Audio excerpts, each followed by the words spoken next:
لا إله إلا الله وأشهد أن محمدا رسول الله. اللهم صل وسلم على سيدنا وحبيبنا ومولانا محمد وعلى آله سيدنا محمد كما صليت على سيدنا إبراهيم وعلى آل سيدنا إبراهيم في العالمين إنك حميد مجيد. Alhamdulillah, hari ini kita masih berikan karunia nikmat oleh Allah Subhanahu wa taala, terutama nikmat iman, nikmat Islam, nikmat sehat dan segala nikmat yang seringkali kita mungkin melupakannya ya. Mudah-mudahan kita senantiasa mensyukuri nikmat Allah karena janji Allah la in syakartum la azidannakum. Kalau kita mensyukuri nikmat Allah, insyaallah Allah akan tambahkan nikmatnya. Dan mudah-mudahan kita dijauhi dari sifat kufur nikmat karena azab Allah sangatlah pedih. Nauzubillah. Alhamdulillah kita bisa lanjutkan kajian kita telah kitab Mafahim Siyasiyah. Masih membahas tentang persoalan-persoalan besar dunia ya. Kita menelaah perilaku dari negara-negara adidaya dan kita masih membahas tentang Amerika Serikat ya. Bagian yang ketiga. Kalau di catatan saya mungkin 4 bagian Amerika di minggu depan sekali lagi insya Allah. Memang cukup panjang dan perlu dielaborasi ya terkait dengan Amerika Serikat ini. Apalagi memang Amerika ini adalah adidaya yang sedang eksis ya. Sehingga penting kita untuk bisa mengetahui lebih detail, lebih dalam tentang eksistensi dari Amerika Serikat ini. Terakhir minggu lalu kita sudah singgung terkait dengan sistem politik Amerika ya. Dia negara demokrasi dan negara demokrasi ala Amerika ini menjadi semacam role model ya bagi penerapan demokrasi di seluruh dunia. Ya. Walaupun nanti praktiknya itu seperti yang minggu lalu juga sudah kita singgung, memang Amerika itu juga punya tipikal ya sistem demokrasi yang khas gitu, yang tidak semua negara juga bisa menirunya secara persis gitu. Walaupun memang prinsip dasarnya sama dengan negara-negara demokratis lain, menganut trias politika, memisahkan 3 kekuasaan legislatif ya, pembuat aturan, kemudian kekuasaan eksekutif yang menjalankan aturan, dan kekuasaan yudikatif gitu. Itu sudah kita singgung. Nah, di pembahasan berikutnya di kitab ini adalah yang dielaborasi terkait dengan partai politik ya di Amerika.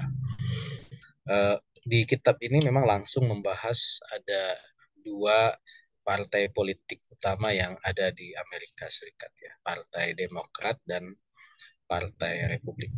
Cuman sebelum ke sana,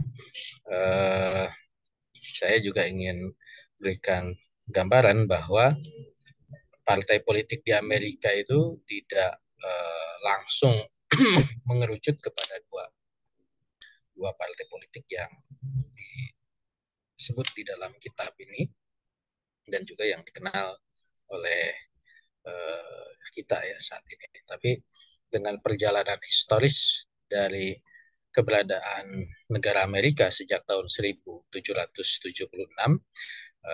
tentu ada dinamika ya, ada dinamika perkembangan partai politik di Amerika Serikat gitu. Nah, jadi kalau kita lihat dari awal kemunculan negara Amerika, ini kurang jelas ya. Jadi ada beberapa fase ya pemberlakuan sistem kepartaian di Amerika. Yang awalnya itu adalah terbagi 2, federalis dan anti federalis, ya. Karena memang saat itu Amerika masih belum sepenuhnya menjadi negara serikat, negara federal, maka kemudian ada dua kubu antara kaum federalis dan anti federalis. Nah, federalis dan anti federalis ini nanti melahirkan apa namanya perkembangan partai-partai politik yang kita kenal sekarang. Kemudian muncul partai federalis, kemudian muncul partai demokratik, republikan, gitu ya. Yang nanti demokratik republikan ini menjadi partai demokratik yang kita kenal sekarang. Dan sedangkan partai republik ya itu kemudian muncul belakangan ya di tahun 1860. Nah, sebelum muncul Partai Republik itu ada Partai Whigs ya. Kemudian selain itu juga muncul partai ketiga gitu ya. Makanya kemudian model sistem kepartaian di Amerika itu terbagi atas dual sistem ya. Ada dua partai utama gitu. Dan ini yang kemudian dianggap sebagai role model kepartaian yang ideal. Jadi persaingan itu cukup dua saja gitu. Bahwa kemudian suatu saat ada yang ketiga ketika sudah bosan dengan yang dua ini. Itu juga terjadi di Amerika. Gitu. Nah, maka kalau kita lihat dari perkembangan kepartaian di Amerika, ini ada enam apa namanya 6 periode ya, sistem kepartaian di Amerika. Tentu ini juga apa namanya berkaitan dengan jumlah negara yang atau jumlah negara bagian yang apa namanya yang baru muncul ya di Amerika. Ya awal tahun 1788 itu sistem yang sistem kepartaian yang pertama. Nah, kalau kita lihat peta Amerikanya kan masih sedikit ya, karena memang masih belum seluruh teritori Amerika yang sekarang itu bergabung. Nah, di tahun 1828 sampai 1854 ini uh, adalah sistem kepartaian yang kedua, sudah relatif lebih luas lagi. Kemudian juga ada sistem kepartaian yang ketiga dari 1856 sampai 1894. Nah, kemudian barulah ketika sudah keseluruhan teritori Amerika ini ya hampir semuanya sudah seperti yang kita kenal sekarang, itu muncul sistem kepartaian keempat, kelima, dan keenam. Ya. Apa bedanya kalau kita lihat kepartaian-kepartaian yang ada ini tadi sudah saya singgung, itu memuat beberapa jenis partai yang ada. Kalau diakumulasikan setidaknya ada 5 partai yang pernah eksis di Amerika. Tadi di awal itu ada partai federalis ya, kemudian muncul Democratic Republican yang nanti jadi cikal bakal partai Demokratik. Nah, kemudian sempat ada partai Whig ya, partai Whig. Ya. Itu memang karena dikaitkan dengan situasi politik ya pada saat itu, dan ini juga tidak lama ya eksistensi dari partai Whig. Nah, berikutnya muncul partai Republikan yang sebenarnya ini adalah pergeseran ya dari partai Whig, dan ini bergabung antara partai Whig dengan Free Soiler dan Northern Democratic ya, bergabung menjadi partai Republikan.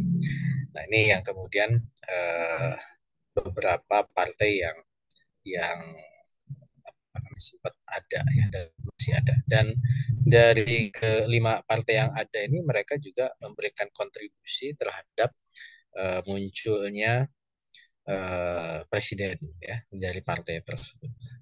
Ya awal misalkan presiden Amerika George Washington ini kan non partai gitu ya. Nah baru kemudian ya, setelah muncul partai uh, presiden John Adams kemudian yang itu menjadi kaum dari partai federalis. Kemudian muncul juga presiden dari Democratic Republican, dari Demokratik, dari Whig dan juga dari Republikan. Ya. Uh, nah ini tadi periodisasinya dalam timeline yang lain ya. Jadi awal itu yang menang adalah dari independen tadi George Washington, kemudian muncul kemenangan dari kaum federalis ya, kemudian juga muncul partai yang berkuasa itu dari Demokrat Republikan, baru kemudian muncul Partai Demokrat. Makanya nanti di kitab ini disebut bahwa Partai Demokrat itu adalah partai yang paling tua ya, yang eksis sekarang yang memang paling tua tinimbang Partai Republik gitu. Nah, sedangkan Partai Whig itu hanya eksis dari 1834 sampai 1854, hanya 20 tahun saja ya, karena mereka kemudian bergabung menjadi Partai Republik gitu. Nah, di luar itu juga sempat muncul partai-partai lain ya, seperti Libertarian Party, ada Green Party gitu ya, termasuk juga ada Constitution. Ini juga yang dianggap sebagai secondary political party, jadi partai level ke bawah ya, level kedua gitu, yang sempat mewarnai ya perpolitikan di Amerika. Nah, nah ini presiden-presiden Amerika. Jadi kalau kita lihat sudah berapa nih? Sudah 7 kali itu 2 3 4 5 6 itu 2 3 4 42 43 44 45 44 presiden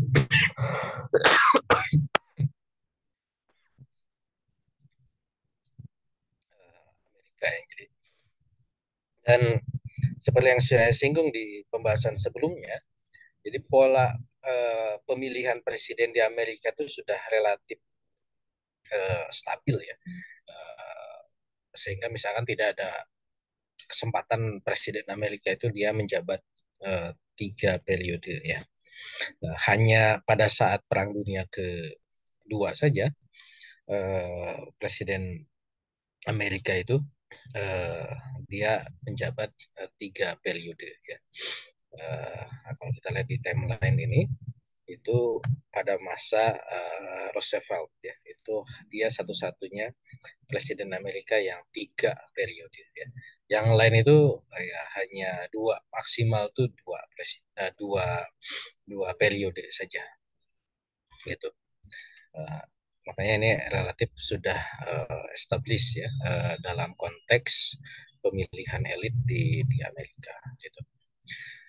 Nah, jadi tadi disebut bahwa dari partai yang eksis di Amerika itu ada 2 partai yang utama, ya, menganut dual party ya. Dan eh, sebenarnya agak sulit untuk membedakan sebenarnya apa sih bedanya Partai Republik dengan Partai Demokrat ya. Karena memang ketika misalkan yang menang Partai Demokrat ya, yang sekarang menggantikan Donald Trump yang sebelumnya Partai Republik, kiprah Amerika Serikat di dunia internasional itu kan nggak ada bedanya gitu. Tidak terlalu ada perubahan yang signifikan gitu. Paling pun ada biasanya di politik dalam negeri ya seperti itu, atau mungkin pilihan politik luar negerinya itu dalam hal-hal yang lebih lebih lebih fokus gitu, walaupun sebenarnya tidak mengabaikan yang lain. Nah ini yang kemudian terjadi gitu, sehingga kedua partai ini tidak ada pembeda yang begitu signifikan gitu ya. Sehingga relatif relasi Amerika Serikat dengan negara lain, siapapun atau dari manapun asal kepala negaranya ya, dari partai manapun itu hampir tidak ada perubahan yang signifikan gitu. Itu yang kemudian terjadi ya. Jadi kalaupun misalkan ada perbedaan-perbedaan itu hal-hal yang sifatnya program yang tidak signifikan gitu ya, tidak mempengaruhi kebijakan Amerika secara luas. Gitu. Ini peta lain tadi ya tentang siapa yang pernah berkuasa. Jadi memang awal itu non party, kemudian pada masa awal itu muncul dari partai federalis, ada Democratic Republican, sempat ada Whig. Nah, kemudian setelah itu maka yang bermain itu hanya dua saja ya, Republik dan Demokrat. Nah, ini lebih detailnya ini terkait dengan pemilihan kepala negaranya ya, presidennya gitu. Yang dapat suara terbanyak siapa gitu ya. Jadi kalau kita lihat yang warnanya hijau itu adalah awal ya, yang warnanya ungu paling pinggir itu non party awalnya. Dan muncul partai federalis melawan partai Democratic Republican. Awalnya yang menang partai federalis ya, John Adams. Gitu. Baru kemudian berikutnya yang menang adalah dari partai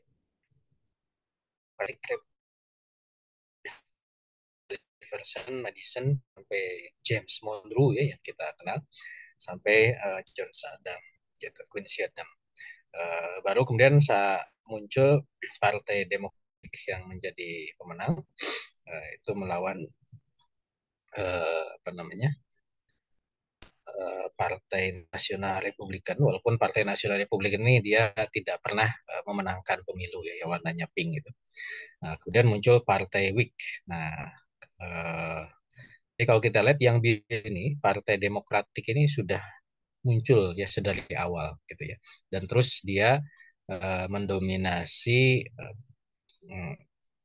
pertarungan partai politik di Amerika Serikat. Ya, makanya warna biru ini kan sejak tahun 1828 pun tidak jadi pemenang. Ya, itu yang ada dia kalah oleh Partai Whigs, kemudian Partai Whigs dia kemudian ya tadi bergabung menjadi Partai Republik ya yang warnanya merah.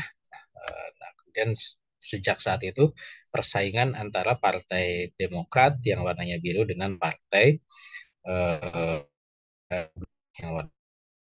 Nah, sempat misalkan ada partai lain yang warnanya kuning tua ya, walaupun memang ya tiap masa beda-beda. Juga muncul Bull Moose ya pada tahun 19 itu juga hanya satu periode saja gitu. Jadi kalau kita lihat eh, dari partai serikat ini akhirnya makanya kemudian disimpulkan bahwa seolah-olah di Amerika itu ada dual party saja, ada dua partai yang saling bersaing gitu. Dan yang dominan dan yang memang eksis sampai sekarang itu adalah Partai Demokrat dan Partai Republik ya. Nah, yang sering keliru orang awam ya seolah-olah karena Partai Republik itu mencirikan sifat-sifat yang konservatif ya, sedangkan Partai Demokrat itu dia lebih liberal gitu ya, seolah-olah yang Republik itu lebih tua gitu. Padahal faktanya justru partai yang lebih tua itu dibandingkan Republik itu tua. Padahal dia partai yang liberal gitu ya, seperti itu. Kenapa ya? Karena tadi kembali ke faktor historisnya ya. Memang sebenarnya cikal bakal dari Republik itu sudah ada di sebelumnya, zaman itu tidak tidak langsung seperti Republik yang kita kenal saat ini. Nah ini pertarungan antar partai di Amerika. Nah apa bedanya Demokrat dan Republiknya? Disebutkan di dalam kitab ini bahwa Demokrat itu partai lama ya, tadi disebutkan. Uh, jadi kalau dilihat dari historisnya dia muncul 1828 ya, pada masa Presiden Thomas Jefferson dan James Madison ya. Itu yang menjadi pionirnya. Dan Partai Demokrat ini menjadi partai yang memang apa namanya tadi ya mencirikan nilai-nilai liberal ya. Maka disebut filosofinya itu adalah modern liberalism ya. Yang kemudian dia berusaha mengadvokasi atau menyuarakan kesejahteraan negara gitu. Biasanya fokus dalam isu-isu ekonomi, mensupport buruh ya, Kemudian juga biasanya isu yang lain yang sering diangkat itu masalah universal healthcare ya, isu-isu kesehatan, dan juga masalah proteksi lingkungan gitu ya. Makanya kalau kita nanti tracking di belakang Partai Demokrat itu adalah perusahaan-perusahaan yang berbasiskan kepada isu-isu yang diangkat ya. Perusahaan kesehatan, perusahaan yang nanti menyuarakan lingkungan ya. Nah, nanti akan berbenturan kepentingan dengan perusahaan-perusahaan yang mensupport partai Republik ya. Seperti itu. Nah, presiden yang terakhir ini mungkin data kurang terbaru ya. Yang terbaru adalah Joe Biden ya. Joe Biden itu adalah presiden Demokrat. Nah, lambangnya apa atau simbolnya apa? Itu keledai gitu ya.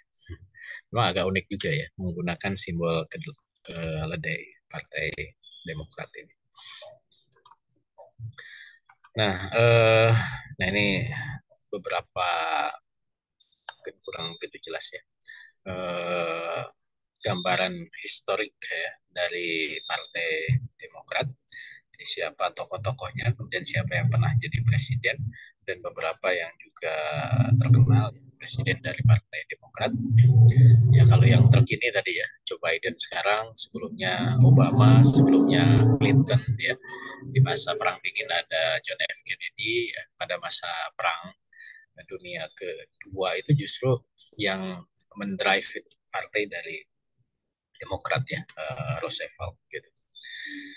Nah, pesaingnya itu adalah Partai Republik, simbolnya gajah. Ya. Ini lebih baru dibandingkan Partai Demokrat. Nah, kalau Partai Republik ini mencirikan partainya kaum kapitalis, ya, karena memang ditopang oleh para pemilik modal dan perusahaan-perusahaan yang dia diberikan hak monopoli di Amerika Serikat gitu. Termasuk juga di Partai Republik ini banyak kalau di bahasa kita ini banyak kaum terpelajar ya, banyak tokoh-tokoh atau pakar-pakar politik ya yang mengisi lembaga-lembaga think tank di Amerika Serikat ya. Yang terkenal misalkan Henry Kissinger ya, kemudian juga ada Samuel Huntington ya, itu adalah orang-orang yang support di Partai Republik ya. Nah, dan sebenarnya Partai Republik itu bukan partai rakyat, makanya sifatnya itu konservatif gitu. Karena dia sebenarnya yang menopang adalah kaum kapitalis ya, sedangkan suara rakyat itu ya semacam sesuatu hal yang tidak menjadi ya, bukan partai populis gitu ya, bukan partai rakyat, bukan partai wong cilik gitu kalau dalam bahasa kita ya, tapi dia adalah partai kaum kapitalis gitu. Walaupun ya faktanya memang tentu suara rakyat itu dibutuhkan pada saat pemilu. Cuman tadi dengan mekanisme sistem pemilihan di Amerika dengan electoral college itu menjadikan Partai Republik itu punya peluang untuk bisa mendapatkan suara gitu. Seperti kasus kemarin ketika Donald Trump menang itu kan, sebenarnya kalau dari sisi jumlah suara itu yang paling banyak itu adalah pesaingnya dari Partai Demokrat ya, Hillary Clinton gitu. Nah, cuman dengan mekanisme electoral college itu akhirnya justru yang menjadi presiden adalah Donald Trump gitu. Nah, ini juga beberapa kali kasus dalam pemilihan presiden di Amerika itu kemenangan dari Partai Republik itu diuntungkan dengan sistem pemilu yang kemudian diterapkan di Amerika. Ya. Nah, Partai Republik itu berdiri belakangan dibandingkan Partai Demokrat 1854, dan dia justru partai yang sifatnya konservatif ya. Kemudian dia support terhadap kapitalisme, free market ya. Kemudian juga kalau Partai Demokrat itu pro buruh, nah ini justru dia pro pengusaha gitu ya.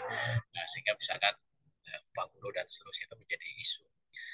Kemudian juga kalau Partai Demokrat itu dia karena liberal, dia pro terhadap misalnya isu di Amerika tentang aborsi ya, hak-hak orang untuk memilih melahirkan keturunan atau tidak. Nah, kalau Partai Republik ini juga kadang disupport oleh kaum agamawan ya, baik dari Katolik termasuk juga dari Yahudi gitu.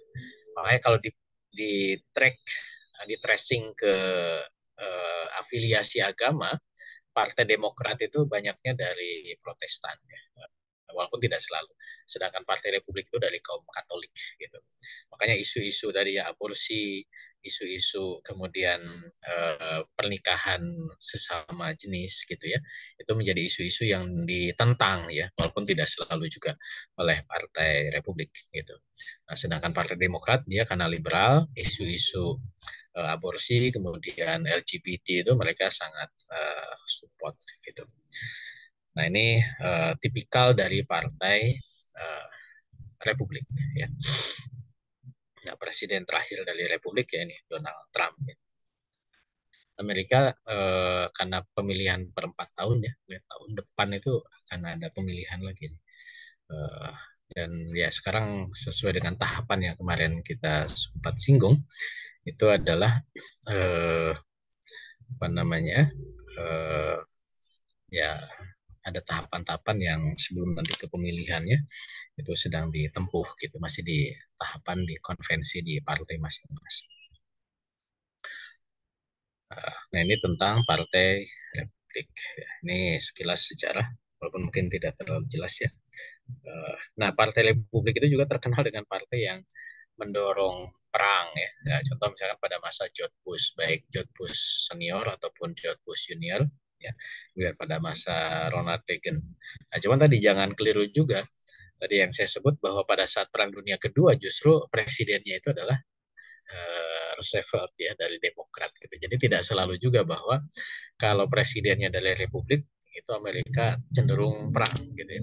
Ya faktanya juga karena memang politik luar negeri Amerika itu tidak bergantung kepada presiden ya, walaupun presidennya dari Demokrat ketika harus perang ya perang juga gitu ya. Itu yang kemudian dilakukan oleh Amerika. Nah ini sedikit untuk membedakan antara Partai Demokrat dan Republik ya. Tadi sebenarnya sudah saya singgung ya terkait dengan perbedaan isu yang diangkat oleh Partai Republik dengan Partai Demokrat. Gitu.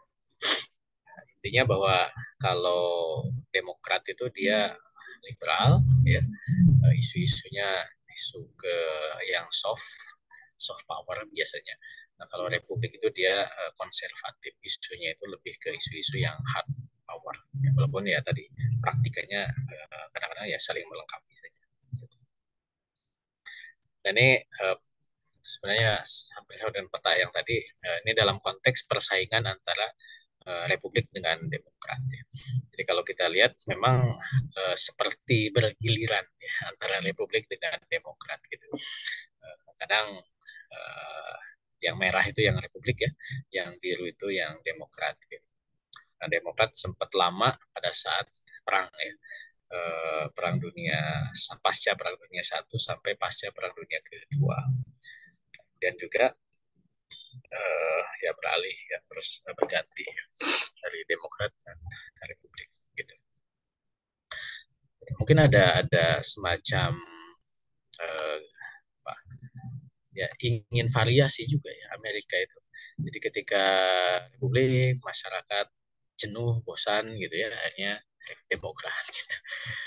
Kemudian ketika mungkin bagus dilanjutkan tapi juga nggak lama-lama juga. Kalau kita lihat dari masa tahunnya itu paling lama itu ya ini pada masa Perang Dunia kedua kan itu 3 periode plus ya. Kalau ini berapa? Hampir 20 tahun kan. 30 sampai 53 gitu 20 tahun. Kalau dibagi 4 berarti kan 5 presiden berturut-turut gitu. Karena Amerika kan per 4 tahun ya pergantian presidennya. Tapi rata-rata setelah itu kan tidak terlalu lama juga karena hanya 1 periode gitu ya. 2017 sampai 2021 ini kan pada masa Donald Trump gitu ya. Sekarang 21 sampai nanti 25 ya. 25 itu Januari berarti 24 akhir itu nanti akan ada pemilu di Amerika gitu. Sekarang kan Demokrat gitu ya. Sebelumnya ini kan Obama 2 periode gitu ya. Nah, sebelum Obama kan Bush junior ya, itu 2 periode. Sebelumnya kan Clinton gitu. Jadi semacam gantian aja tuh antara Demokrat dengan Republik gitu. Tapi Amerika tetap sama itu juga gitu. Nah, siapa yang support? Nah, ini beberapa perusahaan besar di Amerika yang memberikan, ya ini bisa di trackingnya kan dari donasi, donasi eh, perusahaan tersebut ya, baik secara personal ataupun mungkin via afiliasi perusahaan itu ke partai gitu. Dan memang ada perusahaan-perusahaan yang kalau kita baca ini kan ini berdiri di 2 kaki kan itu ya. Dia menjadi donaturnya Demokrat ya, yang warnanya misalnya yang sebelah kiri, the 30 biggest political donor ya, 30 besar. Uh, Goldman Sachs ya, ini perusahaan keuangan itu ya dia 50-50 gitu ya. Walaupun nggak 50-50 juga ya. Ya hampir 50-50 lah. 47% ke Demokrat, 52% ke Republik gitu ya. Ya kalau dari 52% ke Republik berarti dia lebih cenderung ke Republik gitu. Walaupun tetap dia juga menyumbang ke Demokrat. Cuman ketika ada selisih yang lebih besar, nah itu berarti dia support ke Republik gitu. Dibandingkan misalkan Microsoft ya. Microsoft itu kalau kita lihat 80%-nya itu ke Demokrat. Walaupun dia tetap menyumbang ke Republik ya. JP Morgan itu juga ini sama-sama perusahaan keuangan ya. Itu justru lebih ke Demokrat dibandingkan Goldman Sachs gitu. Dan seterusnya gitu ya. Sehingga dari sini kita bisa lihat perusahaan tersebut itu afiliasinya tuh ke mana gitu. Kayak Boeing ya. Boeing itu kan sebenarnya perusahaan pesawat ya dan juga mesin ya. Ini lebih cenderung ke Partai Demokrat, IBM ke Demokrat gitu ya dan seterusnya. Nah, tapi kalau perusahaan minyak kayak Exxon Mobil itu ternyata dia lebih banyak menyumbangnya ke Republik gitu. Kemudian dan seterusnya ya. Nah, kurang lebih seperti itu kita membacanya.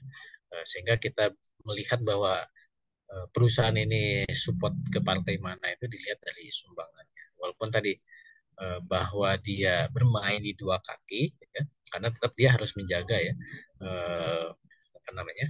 Kalau yang menang itu partai yang lain gitu, tetap kalau dia menyumbang ya tetaplah tidak dimatikan gitu ya, tetap dia dapat kontribusi juga.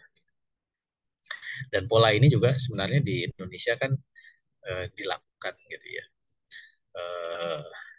Ya cuman kita yang kadang rakyat ya jelata, rakyat awam ini wah seolah terpisah gitu. Padahal ya banyak juga itu partai apa ya oligarki itu main di 2 kaki gitu.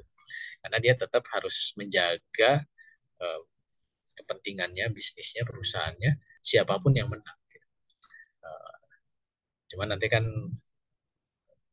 untuk bisa mengelabui itu ya mungkin tokoh yang dimunculkannya itu tidak selalu tokoh sentralnya. Mungkin ada layer kedua, ketiga gitu ya. Atau persona yang berbeda gitu. Sehingga dianggap memang beda perusahaan padahal rootnya atau akarnya itu sama gitu.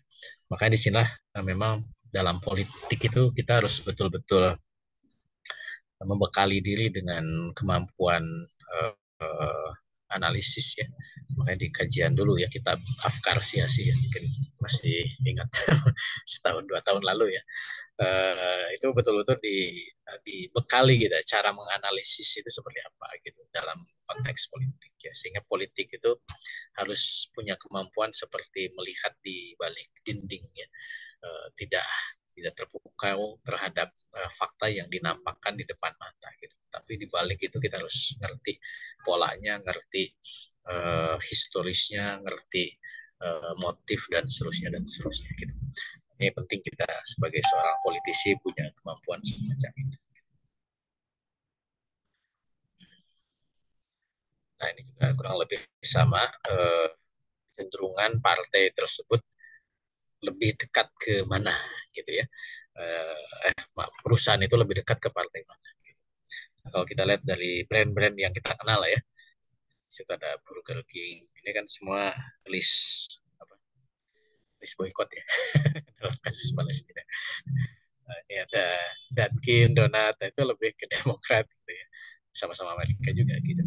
Kemudian apa lagi yang terkenal, ada 7-Eleven, itu lebih ke Demokrat. Kemudian Starbucks itu dia abu-abu tuh, ke sana kemari tengah-tengah gitu ya.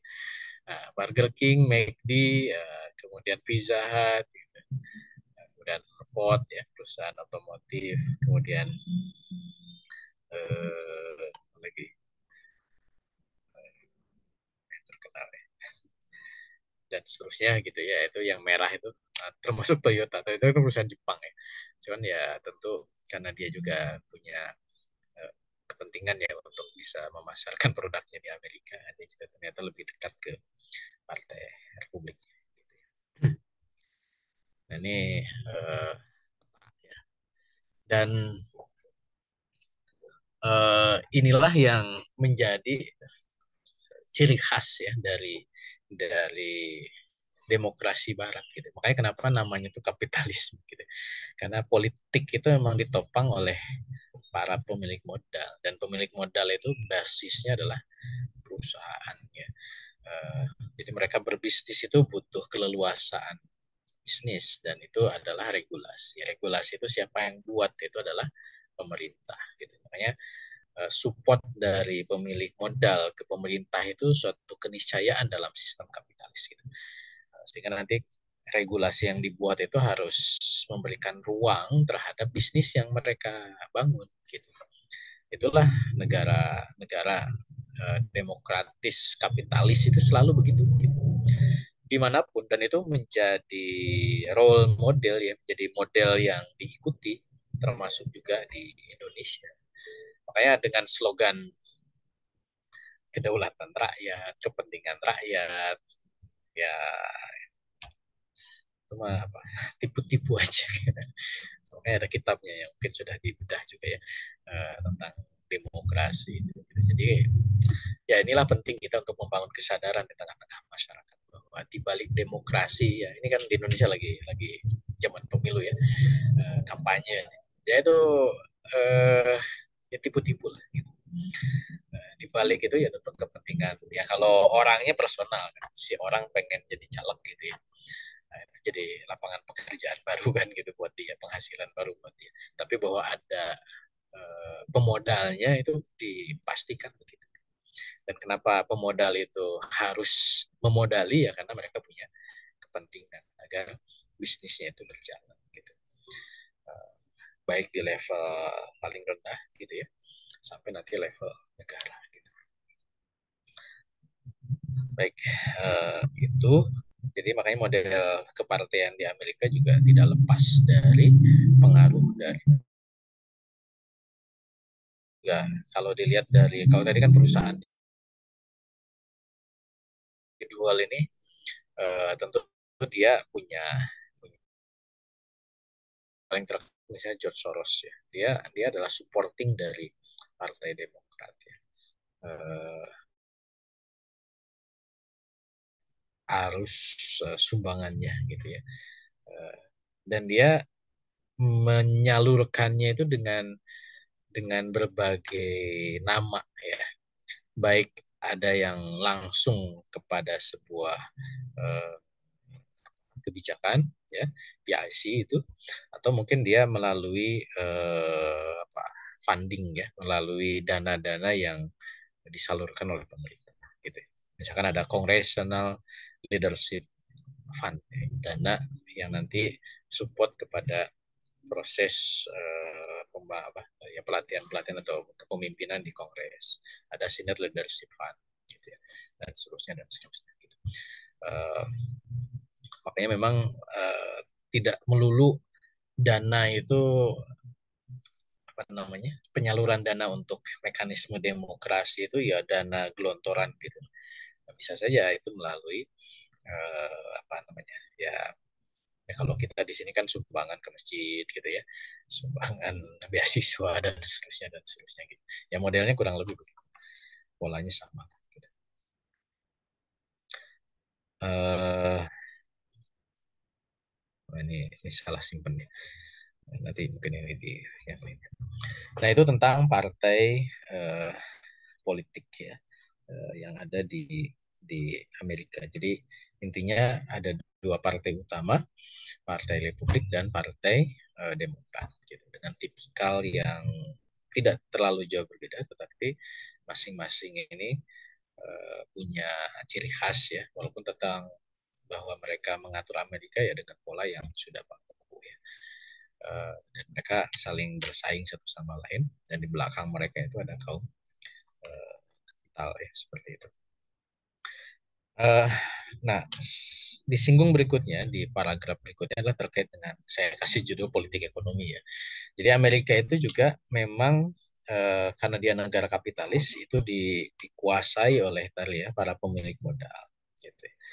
Dan itu yang kemudian dibahasakan dalam kitab ini sebagai perusahaan monopoli.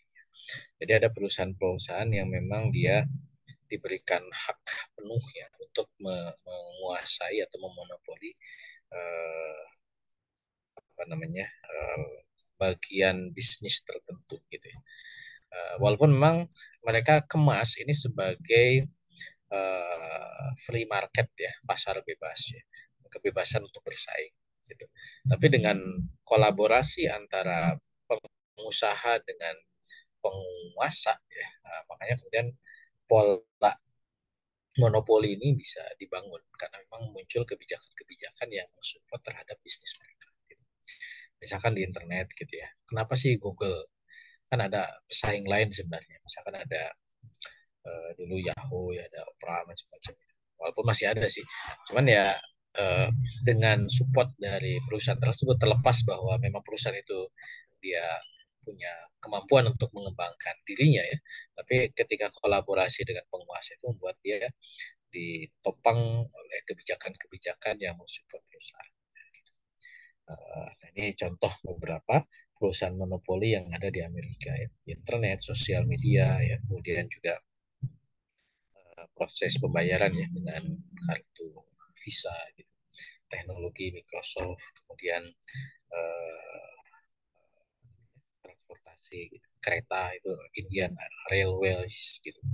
Kemudian baja itu Carnegie Steel dan Commerce Alibaba dan seterusnya gitu. Ini beberapa perusahaan monopoli yang ada di Amerika. Dan ini mencirikan bahwa memang Amerika itu negara kapitalis.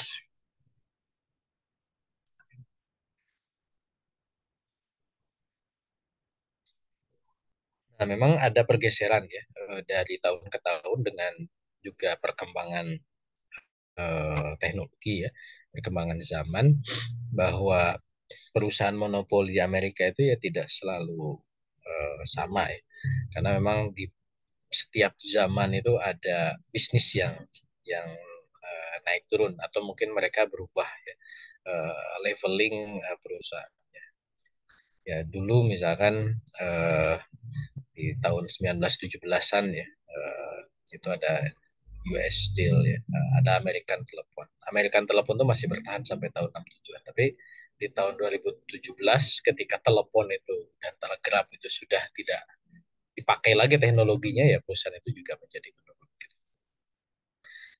Kemudian juga dulu misalkan minyak ya, Standard Oil itu juga menjadi perusahaan yang cukup besar di Amerika, dan itu terus bertahan sampai 1967 masih ada perusahaan Standard Oil gitu ya. Tapi di sekarang dia tersaingi oleh Exxon Mobil karena memang uh, ya apa namanya, Exxon Mobil ini dia mengakuisisi perusahaan-perusahaan minyak yang sebelumnya ada, Texaco gitu ya, itu yang kemudian menjadi Exxon Mobil gitu. Kemudian juga eh, ada yang baru, teknologi baru ya, kayak IBM dulu nggak ada. Tapi sekarang IBM sudah dikalahkan misalkan oleh Apple sama Microsoft gitu ya. Dan ada Facebook. Facebook itu kan Alphabet Facebook ya. Alphabet itu yang Google ya. Itu ya baru. Kenapa? Karena memang teknologinya baru, dulu nggak ada gitu. Johnson Johnson karena memang retail ini juga uh, semakin berkembang ya jumlah penduduk, akhirnya kemudian dia juga menjadi perusahaan yang cukup besar. Perusahaan keuangan kayak JP Morgan ya, nah itu juga dulu tidak terlalu di apa tidak terlalu tidak tidak terlalu dibutuhkan ya. Sekarang menjadi perusahaan sekuritas, itu menjadi perusahaan yang dibutuhkan, termasuk Amazon ya, retail ya. Uh, yang jual beli barang gitu ya. Nah, itu juga menjadi perusahaan yang cukup besar dengan model retail sekarang. Tapi yang lain kayak Polaroid ya, Polaroid itu kan nggak dipakai lagi teknologinya ya, bubar perusahaan. Kodak ya, Kodak itu kan nggak pakai lagi teknologinya. Ini sekarang tidak ada. Gitu. Nah ini perkembangan perusahaan-perusahaan besar yang eh, berkembang di Amerika ya, yang kemudian perusahaan-perusahaan ini dengan konteks politiknya tadi dia mensupport partai-partai yang ada ya. Tadi sudah saya singgung. Uh, Makanya kalau kita lihat secara histori memang ada pergeseran ya, perusahaan-perusahaan yang memonopoli di Amerika itu ya. Dulu mungkin industri ya minyak, kemudian juga sekarang lebih ke teknologi ya, networking ya, Facebook dan seterusnya. Nah ini data 2020 ya, jadi perusahaan-perusahaannya. Kalau dibandingkan dengan perusahaan-perusahaan besar di belahan bumi lain ya. Jadi makanya kemudian kita bisa memahami bahwa Amerika itu memang negara yang besar ya, negara adidaya itu secara secara kekuatan ekonomi pun dari kapitalisasi market yang mereka miliki itu memang luar biasa besar gitu. Bahkan kalau di vis-a-vis dihadapkan dengan Cina ya, itu juga belum sepadan gitu ya dengan perusahaan-perusahaan Amerika yang sekarang ada ini. Gitu. Makanya kemudian belum nanti kita bandingkan di aspek lain ya, kepemilikan senjata dan seterusnya. Ini dalam konteks monopoli ya, perusahaan-perusahaan besar juga Amerika memang uh, adalah di level adidaya itu. Nah ini 20 perusahaan terbesar dunia ya. Nah 17-nya itu dari 20 itu di Amerika.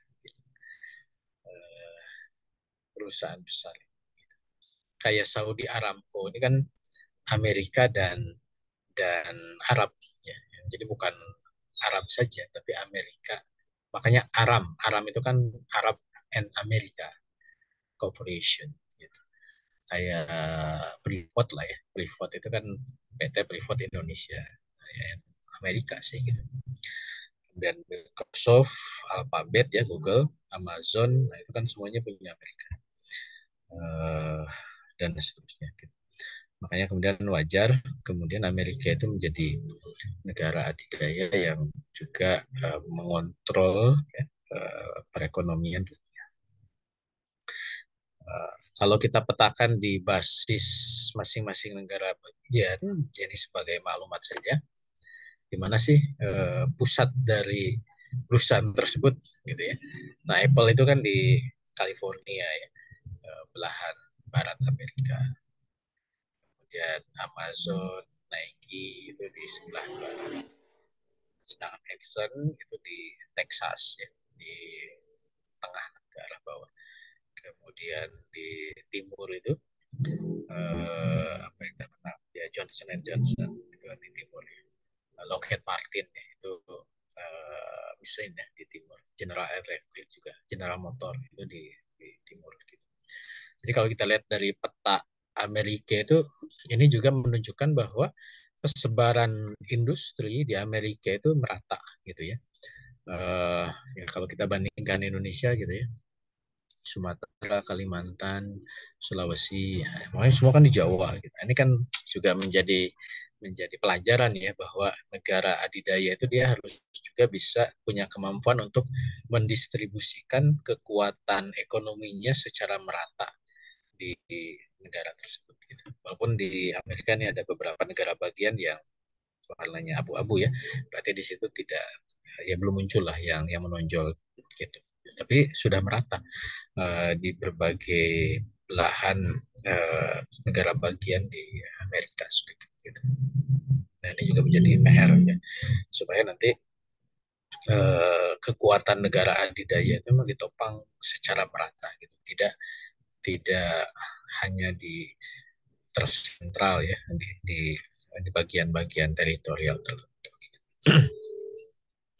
Nah, walaupun memang dengan tipikal oligarki ya, adanya perusahaan-perusahaan yang menopang mekanisme perpolitikan di Amerika, tetapi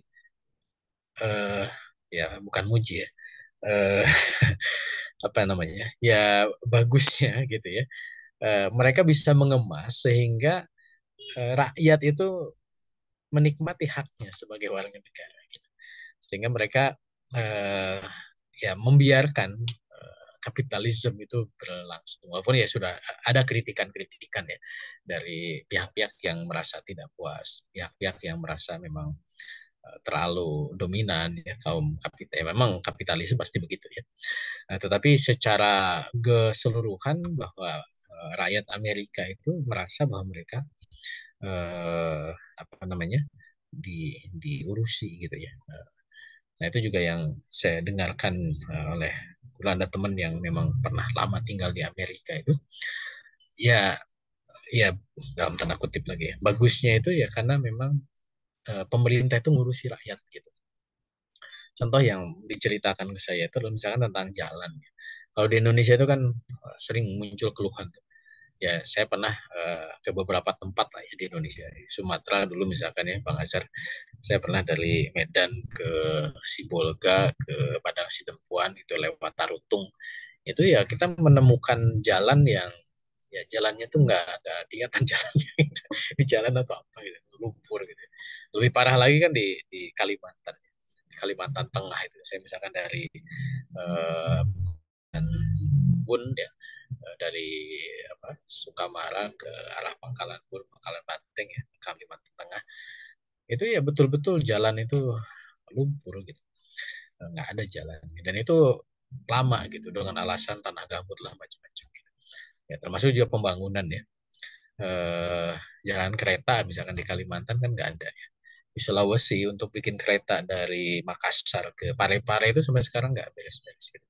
Nah, Sumatera ya katanya mau tol ya, ya baru sekarang kan, tapi nggak belum nyambung semua. Jalan kereta juga baru sampai dari Lampung ke Palembang itu, ke atas itu. Di atas pun dari Medan mungkin sempat ada ke Aceh, walaupun nggak nyampe Banda Aceh juga gitu ya.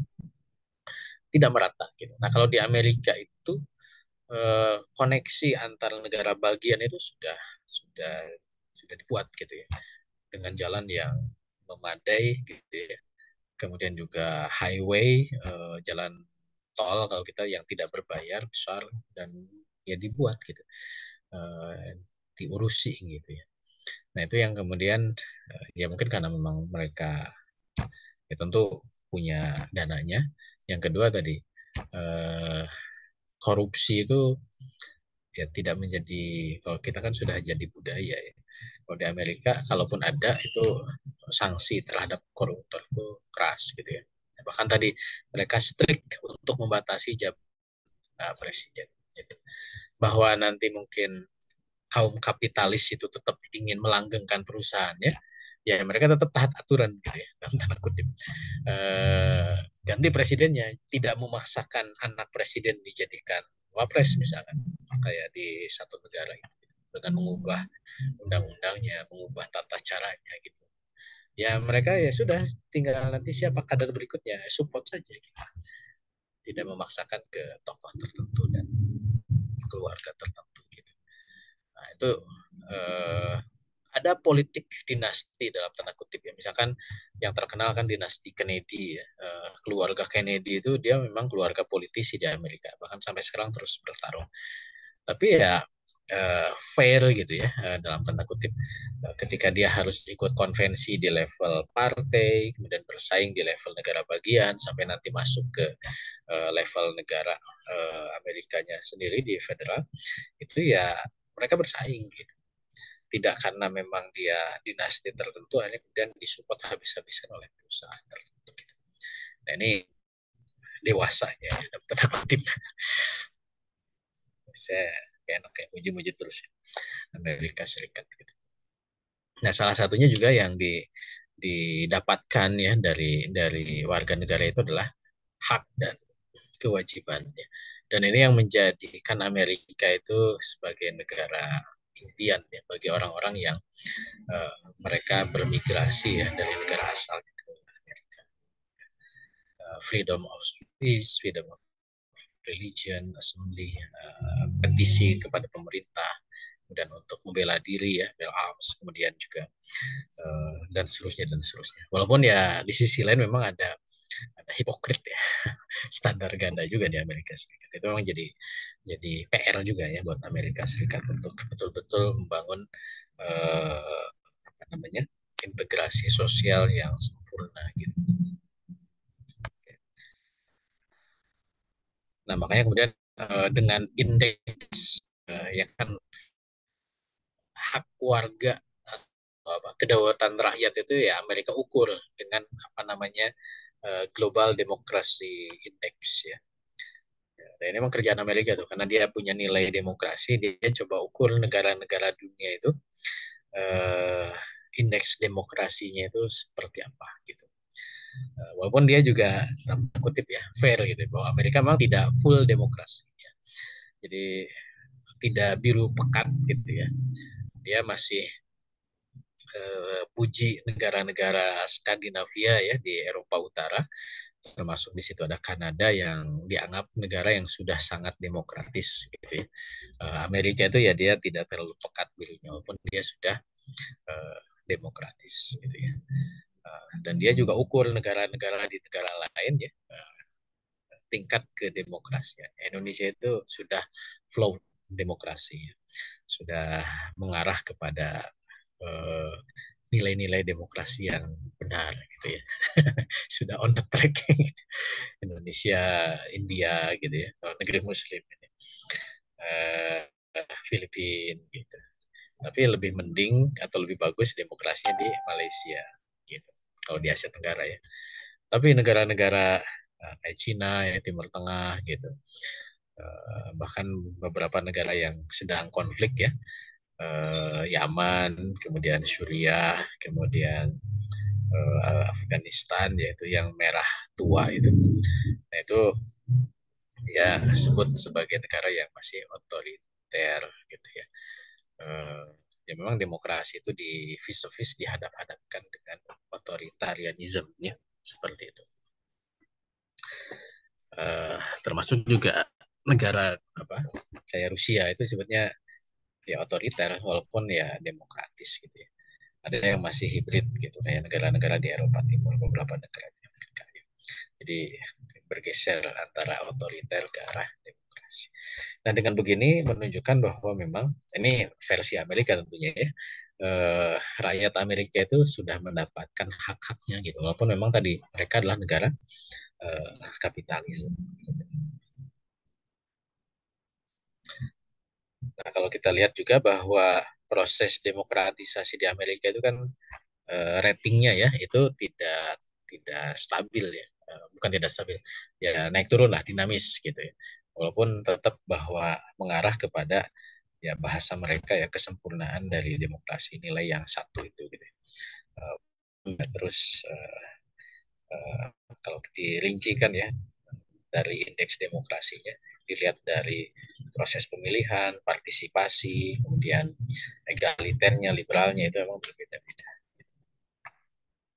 Nah ini yang salah satu yang terkenal di Amerika itu adalah the Bill of Rights. Ada 10 hak yang dijamin oleh konstitusi Amerika. Nah, yang paling awal yang pertama itu adalah freedom of speech, religion, press, assembly dan petisi. Nah, itu memang menjadi nilai dasar. Dan yang kedua right to bear arms ya. Bela diri ini nanti sering jadi perdebatan ya tentang kepemilikan senjata dan seterusnya. Dan ada hak-hak yang lainnya ya, kurang lebih ada 10. Bill of Rights ini menjadi role model dari penerapan demokrasi uh, dari Amerika Serikat. Eh, nah, maka Amerika itu menjadi negara yang memang punya kekuatan yang nyata ya. Nah, karena memang negaranya kaya, kaum terpelajarnya banyak, kemudian memang suasana kebebasan dan keseriusan kerja itu dibangun oleh Amerika, maka memang kita harus memahami bahwa the powerful of Amerika itu real gitu ya, bukan bukan bukan abal-abal, bukan hayalan. Jadi kalau kita menghadapi, oh kok Amerika hegemoni, ya emang real Amerika itu kuat gitu. Ya, apa ya, jangan muji lagi ya, ini ya, muji terus ya. Ya ini fakta yang kita hadapi gitu. Kan nanti di ujung bab ini kita kita bicara tentang gimana sih mengalahkan Amerika gitu. Ya tentu kita harus menilai apa adanya musuh yang memang kita hadapi ya. Jangan sampai kita keliru menilai musuh gitu. Jadi kita harus mengerti betul bahwa kekuatan Amerika itu real ya, ekonominya, militernya, gitu ya, dan nilai-nilai yang ditanamkannya gitu. Bahwa di situ ada cacat-cacat, yaitu menjadi celah ya untuk bisa meruntuhkan dia. Tapi bahwa dia punya kekuatan-kekuatan itu kita harus fair menilainya sehingga nanti apa namanya menjadi bahan ketika kita mau menghadapinya apa yang harus kita persiapkan gitu. Ini yang sudah kita singgung ya. Memang faktanya Amerika itu dia punya kekayaan alam, punya sumber mineral dan dia kelola dengan benar ya.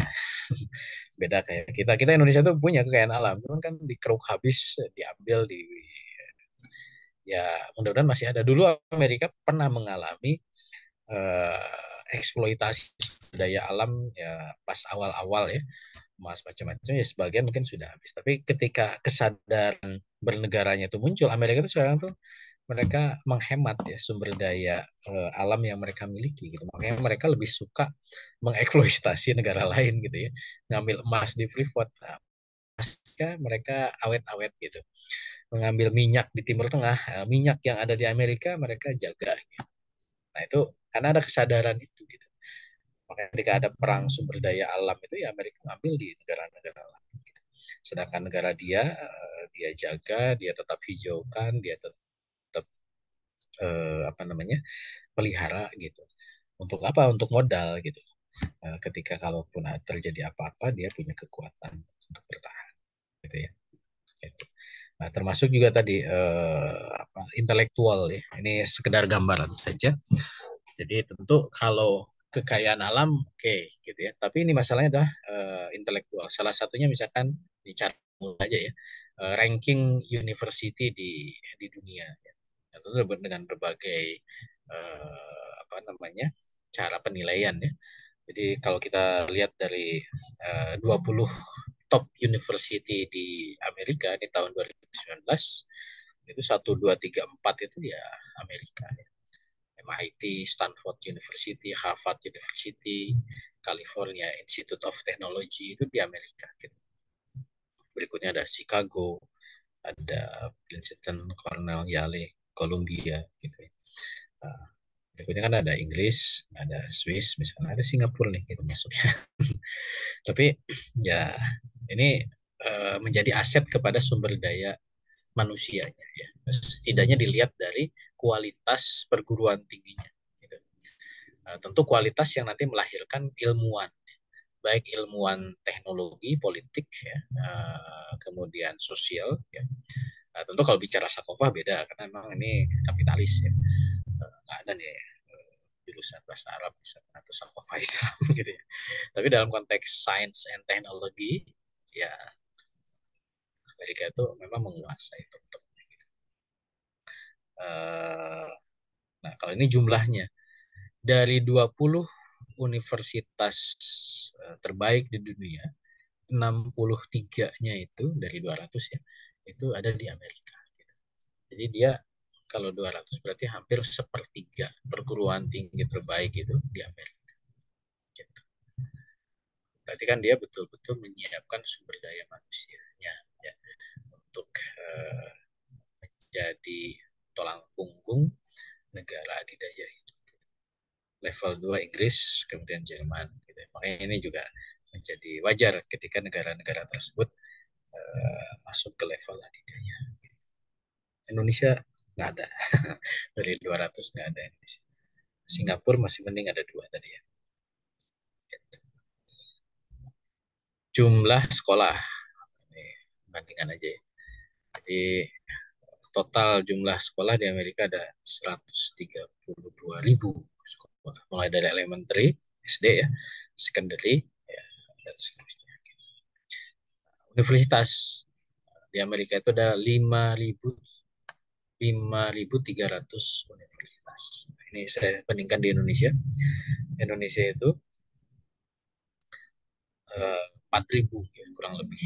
Tapi universitasnya itu hanya 500. Kalau kita bandingkan. Sekolah tinggi 2.400, akademi 1.100. Ya. Universitas Indonesia hanya 500 saja. Nah, kalau Amerika itu 5.300 total. Nah, tentu ini baru jumlah, nanti kualitas. Kualitas kan tadi ya, 200 besar, 63-nya itu di Amerika. Kebayang kan berarti keseriusan mereka mengurusi SDM. Nah, ini mungkin nanti kita elaborasi di pertemuan berikutnya tentang militer ya. Nah, ini salah satunya misalkan budget anggaran untuk pertahanan ya, tentu Amerika ini makanya menjadi negara adidaya ya, dia negara yang paling besar budgetnya. 600 billion ya, billion dolar. Ini data 2003 ya. Ya kurang lebih sama ya range-nya ya kurang lebih gitu. Ya, kalau kita lihat dari bulatnya ya, nah, ini kan dibandingkan Cina aja, ini kan berarti 1/5-nya. Ini 600, ini 100 gitu. 1/6-nya Cina. Rusia aja kalah sama Cina ya, budget. Makanya wajar kemudian ketika Amerika dialokasikan anggaran militernya sangat besar, dia menjadi negara. Nanti kita juga akan. Nah terakhir, maksudnya di pertemuan ini ya, karena masih banyak tentang Amerika. Ya Amerika itu dalam konteks kewarganegaraan, kita sudah singgung di awal ya. Jadi memang bukan negara yang asal-usulnya ada sejak dulu, tapi memang dia gabungan dari berbagai imigran ya. Jadi dan dari situ mereka membangun ikatan nasionalisme yang baru. Kalau dari originnya ya, dari kaum Indian ya, memang dulu tersebar dengan beberapa suku Indian. Ini data jumlah suku Indian yang ada di Amerika, yang tentu sekarang ini sudah ya masih ada sih, cuman sudah tidak lagi menjadi berpengaruh dalam bentukan nasionalisme Amerika. Gitu.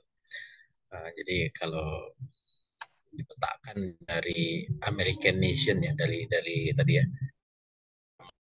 seperti ini pemetaannya. Nah, ketika terus berkembang ya, ini persebaran berdasarkan DNA ya di Amerika.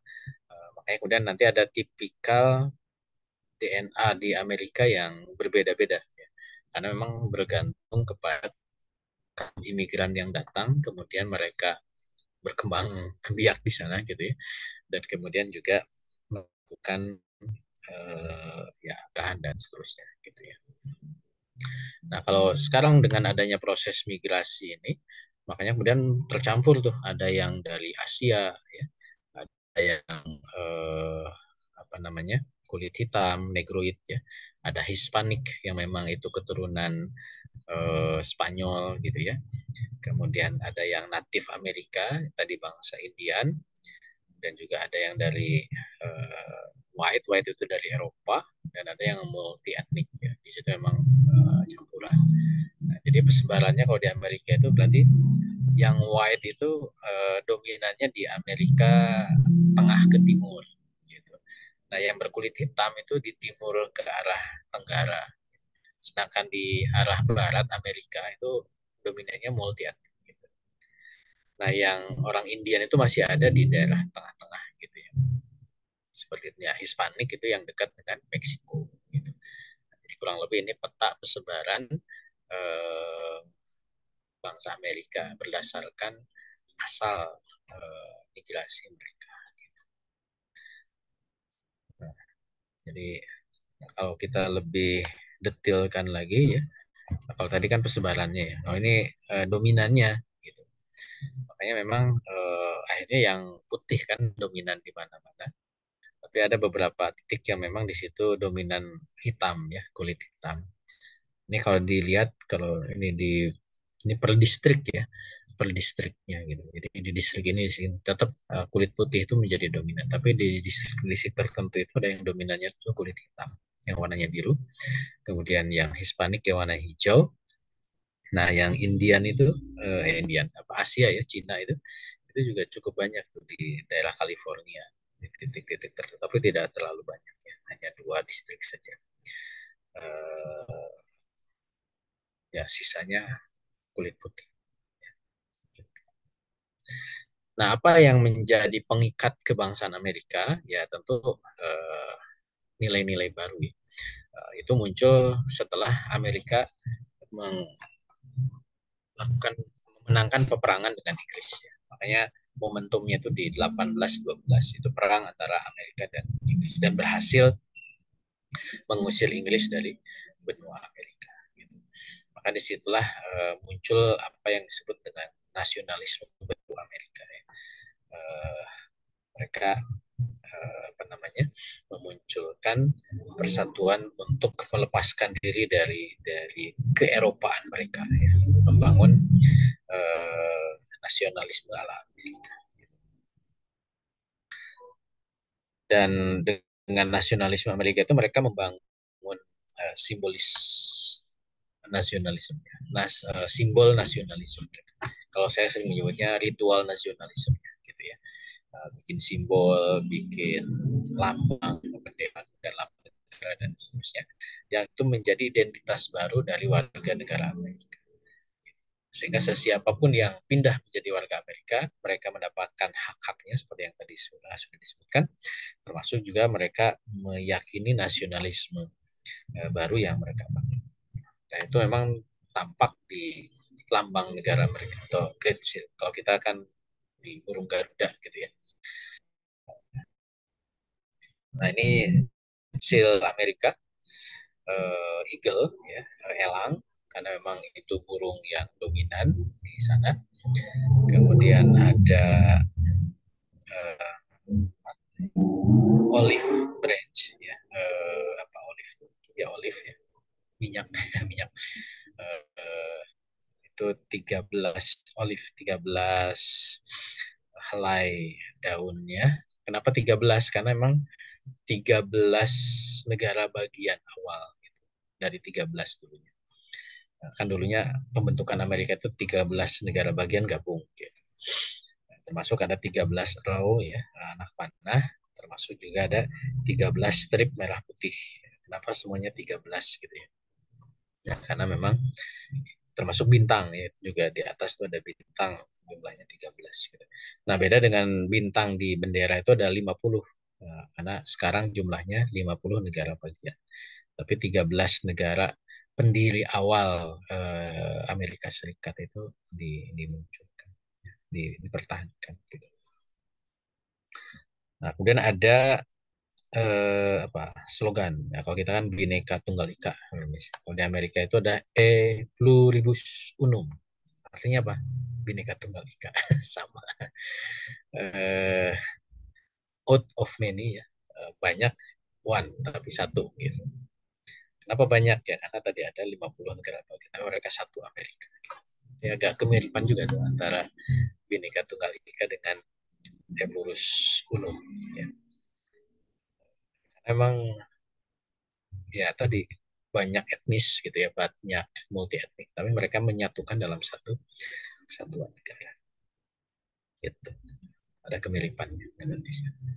Nah, ini beberapa simbol ya yang diidentikan dengan Amerika. icon-icon ala Amerika gitu ya. Nah, tentu ini bergantung kepada negara bagiannya. Mereka tetap menggunakan misalkan Indian gitu ya. Kemudian ada Hollywood, ada cowboy gitu ya, olahraganya rugby. Kemudian ada Disney, kemudian ada Liberty patung ya.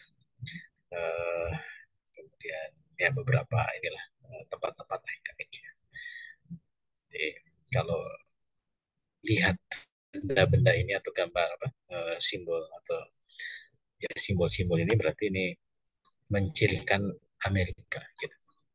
Walaupun memang beberapa mungkin tidak terlalu identik ya. Eh, kayak popcorn gitu. Ya sebenarnya popcorn itu dari Amerika. Ya. Burger, oh iya burger kan. Atau itu sudah menjadi mendunia gitu. Kayak burger itu jadi khas Amerika gitu. Seperti itu. Nah ini tata cara. Jadi siapapun itu bisa menjadi warga negara Amerika ya. Dan menjadi warga negara Amerika itu simple, simple dan mudah. Ya. Sesusah jadi warga Indonesia. 18 tahun dia apply, kemudian dia juga sudah menjadi permanent resident. Berapa lama? Itu cukup 5 tahun atau dia 3 tahun. Kalau Indonesia itu 10 tahun ya untuk jadi warga Indonesia. Oh, Amerika itu 3 tahun atau 3 sampai 5 tahun itu sudah bisa tinggal di Amerika 3 tahun berturut-turut itu bisa jadi warga negara Amerika. Nanti ya diikuti tahapannya sampai dia menerima naturalisasi ya sebagai warga Amerika. Ya tentu harus kalau dia sebutkan harus have demonstrate ya, harus menunjukkan dia itu tinggal, dia itu hadir gitu ya. Maksudnya tetap dia secara fisik ada di sana gitu ya. Kemudian juga apa namanya? Berinteraksi dengan negara bagian dan juga punya karakter moral yang baik ya, tidak berurusan dengan kepolisian gitu ya. Kemudian juga tadi ya ini yang penting bagi Amerika ya, attach the principle and ideals of US Constitution. Jadi harus setuju dengan prinsip-prinsip dan gagasan-gagasan dari konstitusi Amerika ya, kebebasan macam-macam. Nah, dan juga punya kemampuan bahasa Inggris ya, tentu ada read, write, speak, and understand basic English ya. Dan juga knowledge tentang sejarah, tentang pemerintahan, tentang prinsip-prinsip sipil ya. Nah, baru kemudian bisa diangkat sebagai warga negara. Ada yang tertarik? Baik, itu mungkin sebagai gambaran mulai dari partai politik sampai ke warga negaraan ya.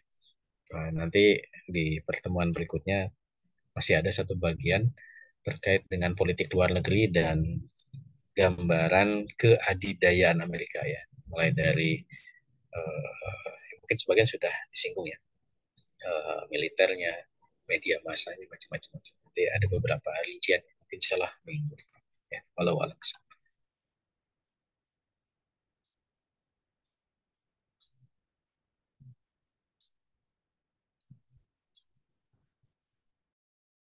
Ya, Alhamdulillah, Bapak Ibu, jamaah sekalian.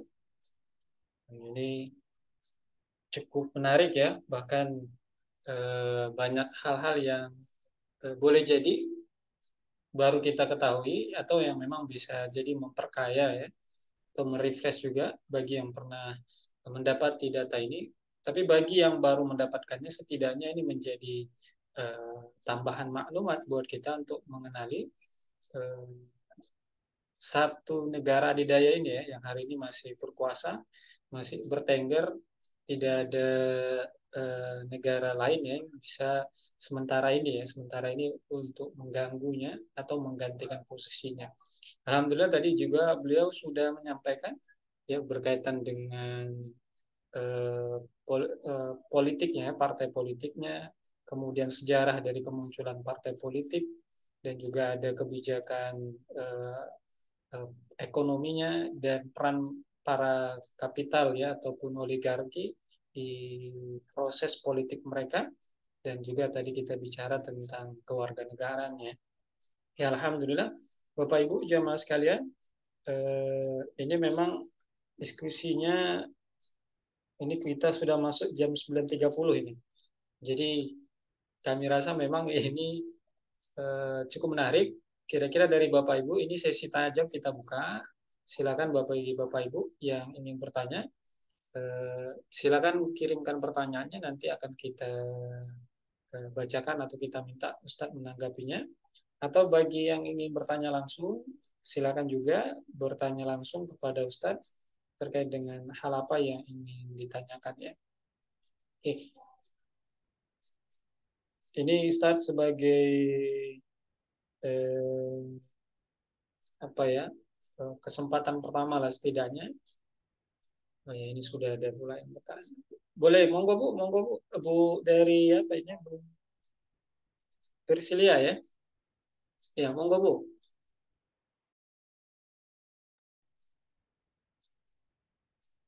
Masih di unmute Bu. Oh iya. Ya, Assalamualaikum warahmatullahi wabarakatuh. Waalaikumsalam warahmatullahi. Pas azan ternyata di sini. Yang mau saya tanyakan sederhana saja. Kalau misalnya nih hari ini kan Indonesia juga menganut demokrasi. Kalau misalnya menurut Ustadz Budi sendiri itu demokrasi Amerika dan Indonesia itu kalau dari segi terbaiknya itu terbaik yang mana gitu, walaupun sebenarnya memang sistem Islam pasti lebih baik, cuman terbaiknya yang mana, kemudian alasannya apa, itu saja. Assalamualaikum warahmatullahi wabarakatuh. Waalaikumsalam warahmatullahi wabarakatuh. Mau ditangkap langsung kan? Ya, ya tadi udah disinggung ya bahwa yang baik ya Islam lah ya. Karena kan persoalannya itu demokrasi itu kan secara asasi ya itu terkait dengan masalah hak untuk menerapkan hukum ya. Itu dalam pandangan Islam ini hak Allah. Tidak ada atau tidak boleh itu kemudian diberikan kepada manusia. Ini hukum ilallah, bahwa hukum itu adalah haknya Allah. Itu yang harus kita pegang gitu. Makanya kemudian dalam sebuah kitab disebut bahwa demokrasi itu kan sistem kufur ya. Dia sistem yang keliru. Makanya kita tidak boleh menyebarluaskan, tidak boleh mendakwahkan, ya. Tidak boleh kemudian juga apalagi meyakininya gitu bahwa itu adalah suatu hal yang benar gitu ya. Itu prinsip dasar. Tapi kalau kita dalam konteks mengelaborasi terkait dengan mekanisme demokrasi yang ada ya, kan sebenarnya tiap negara itu punya kekhasan, punya karakteristik, punya tipikal yang berbeda-beda untuk bisa mendefinisikan apa yang kemudian mereka sebut sebagai demokrasi gitu. Jangankan membandingkan Indonesia Amerika gitu ya. Indonesia saja sejak zaman merdeka tahun 45 sampai sekarang itu mengalami fase demokrasi yang berubah-ubah gitu. Mulai dari demokrasi ya zaman revolusi, geser zaman demokrasi terpimpin Orde Lama gitu ya. Demokrasi ala Orde Baru, sekarang demokrasi ala reformasi. Itu berubah-ubah gitu. Ya karena dulu kan dianggapnya oh ini yang baik, terpimpin, ternyata salah juga kan. Oh yang terbaik Orde Baru dibatasi jumlah partai cuma 3. Salah juga. Oh reformasi semakin banyak. Salah juga kan itu. Sekarang terus dikritik gitu. Artinya penerapan demokrasi di suatu negara pun itu berubah-ubah gitu. Nah, tapi kalau kita bandingkan dengan Amerika ya, dengan tadi pengalaman waktu yang sangat lama dari tahun 1776, mereka konsolidasi demokrasi tahun 1800-an, mereka mengadopsi hanya 6 fase saja. Bayangkan ya kalau kita pukul rata ya kurang lebih 300 tahun mereka itu hanya mengalami 6 fase demokrasi gitu. Dan sebenarnya 6 fase ini kalau kita split lagi itu hanya 3 fase saja gitu ya. Karena relatif stabil persaingan antara Demokrat dan Republik itu sejak tahun 1800-an gitu. Artinya selama 200 tahun itu stabil demokrasi ala Amerika gitu. Dengan presiden yang terpilih hanya maksimal 2 periode, 4 tahun gitu ya. Kemudian juga tidak mengubah proses kenegaraan secara drastis ya ketika ganti pemimpin gitu. Relatif konflik tidak terjadi menguat gitu ya, di antara Amerika. Ya kemarin kasus Donald Trump kan sempat konflik tapi ya reda lagi gitu. Tidak mengeskalasi. Jadi artinya dari pengalaman berdemokrasi di Amerika kalau dibandingkan dengan Indonesia kan lebih lebih Amerika gitu dibandingkan Indonesia dari sisi konsep dan penerapannya gitu. Cuman kan belum tentu demokrasi ala Amerika itu ketika di kopas ya, di copy dan di paste di Indonesia itu kompatibel, ya belum tentu juga. Karena kan bergantung kepada faktor-faktor lain gitu. Faktor sosialnya berbeda, faktor demografi masyarakatnya berbeda, level pendidikan masyarakatnya juga berbeda, persebaran penduduknya berbeda gitu ya. Kalau Amerika itu compact di satu benua, Indonesia berbagi pulau, kemudian tiap pulau juga. Kalau Indonesia itu tadi kan Amerika itu multi etnis ya, macam-macam. Tapi lebih lebih rigid Indonesia gitu. Kenapa lebih rigid? Karena Indonesia itu multi etnisnya itu etnis yang punya akar budaya gitu. Kalau Amerika itu multi etnis tapi mereka imigran gitu, yang meninggalkan akar budayanya. Mereka datang ke Amerika dengan membawa identitas baru ala Amerika. Jadi proses integrasi Amerika itu lebih mudah ya dibandingkan dengan proses integrasi di Indonesia. Persaingan kalau di Indonesia misalkan ya, Jawa non Jawa gitu. Sejak awal merdeka sampai sekarang itu selalu jadi isu gitu. Makanya kenapa kok calon presiden di Indonesia itu selalu Jawa. Sekarang kan nggak ada calon presiden yang bukan Jawa. Bahwa Anies Baswedan itu bukan orang Jawa tapi dia tinggal di Jawa, atau Betawi atau keturunan Arab yang di Jawa gitu ya. Atau dia mengidentifikasikannya dengan Jawa gitu. Ya Prabowo Jawa, Ganjar Pranowo Jawa gitu ya. Artinya Jawa itu menjadi kata kunci untuk memimpin Indonesia gitu. Sebenarnya Amerika juga kurang lebih sama tuh isu-isu yang semacam itu ya. Ketika Obama itu jadi calon itu kan sempat jadi isu yang non white ya, yang Afro Amerika, itu sejarah itu buat Amerika sehingga berhasil menaikkan Obama.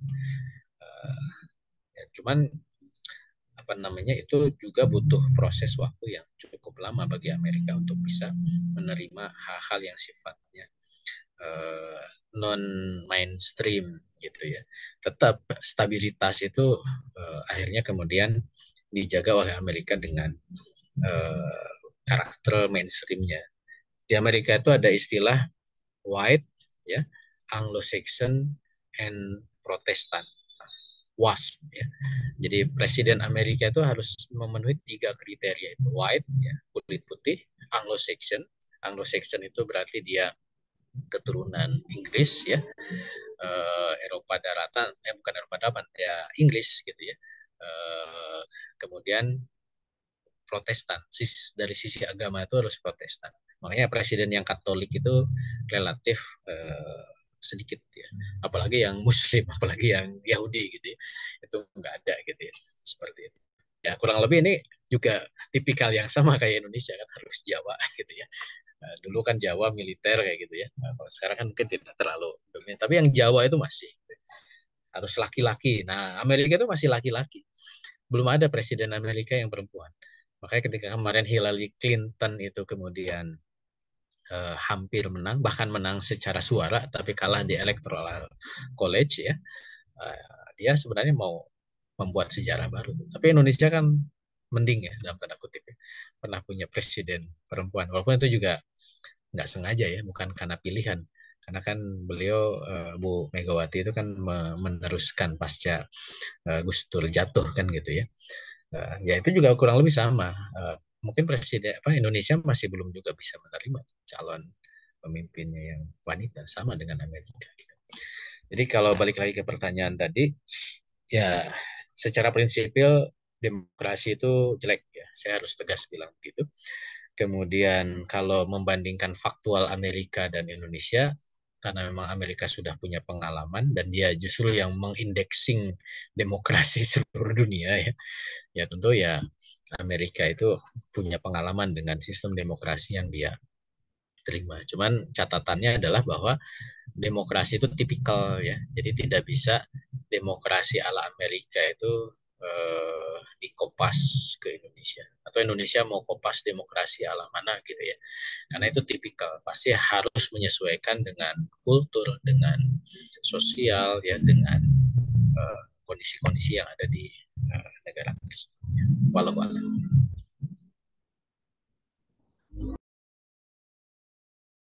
Boleh menanggapi bentar, Ustadz? Iya, saya tadi menanyakan sebenarnya gini, karena kalau misalnya kita ngelihat itu kan, kalau misalnya ini harus di-compare kepada Islam, itu kan artinya tidak apple to apple gitu loh.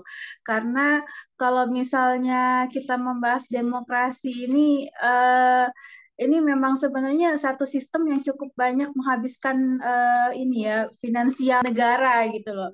Jadi kalau saya ngelihat tuh, kok kayaknya lebih rumit ya daripada Indonesia itu untuk apa namanya dalam pandangan saya. Tapi saya karena memang belum terlalu mendalami ya untuk apa actionnya mereka gitu kan. Cuman kalau saya ngeliat mereka dengan banyak namanya banyak pengalaman, tapi eh, kenapa rasanya lebih rumit dan ya cukup banyak menghabiskan ini sih memang apa namanya anggaran negara seperti itu.